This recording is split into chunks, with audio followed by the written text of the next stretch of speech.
Everything I've shared in this series has been about what happens so far when you focus. But there's something equally powerful that happens when you release focus entirely. And most people have never experienced it on purpose. When you focus, you select. You collapse the infinite field of possibility into one specific experience. That's powerful. That's how you build. That's how the architect brings blueprints into form. But focus has a cost. Every time you select one thing, you exclude everything else. Your lenses narrow. Your awareness contracts. The ambient field, all that potential sitting outside of your focus becomes invisible.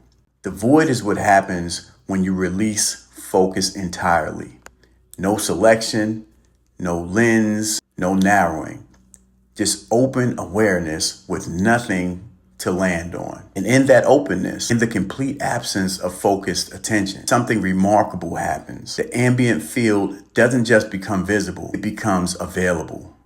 Possibilities that your focused mind could have never found start to organize themselves. Blueprints emerge that no amount of strategic thinking could ever produce. Because strategic thinking is focused thinking. And focused thinking, by definition, can only find what it's looking for. The void finds what you didn't know to look for. That's why the architect collapses circles between focus and release. Focus to build, release to receive, focus to execute, release to discover. The circle never stops. And the architect who masters both, who can narrow with precision and expand with surrender, that architect has access to everything. I'm not saying you should never live in the void. Permanent release is escapism.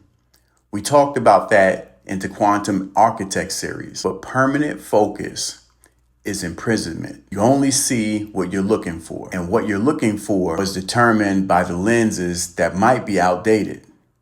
The release, even 5 minutes of it, lets the field reorganize and show you what your focus has been missing. Focus selects, release reveals. The architect who masters both has access to everything. If you've ever been gripping focus so tight that you forgot how to release, double tap your screen right now. The architect's power isn't just in what they choose to see.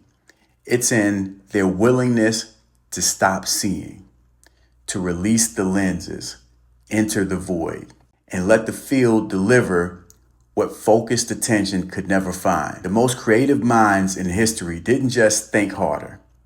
They learned to release, to enter the space where no lens is active and no selection is being made. And what came through that openness changed the world.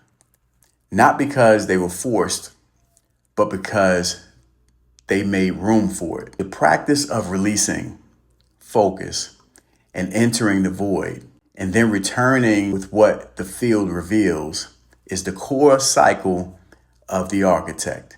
In Be No One, An Architect's Guide to Inner Authority, I walk through this cycle in detail.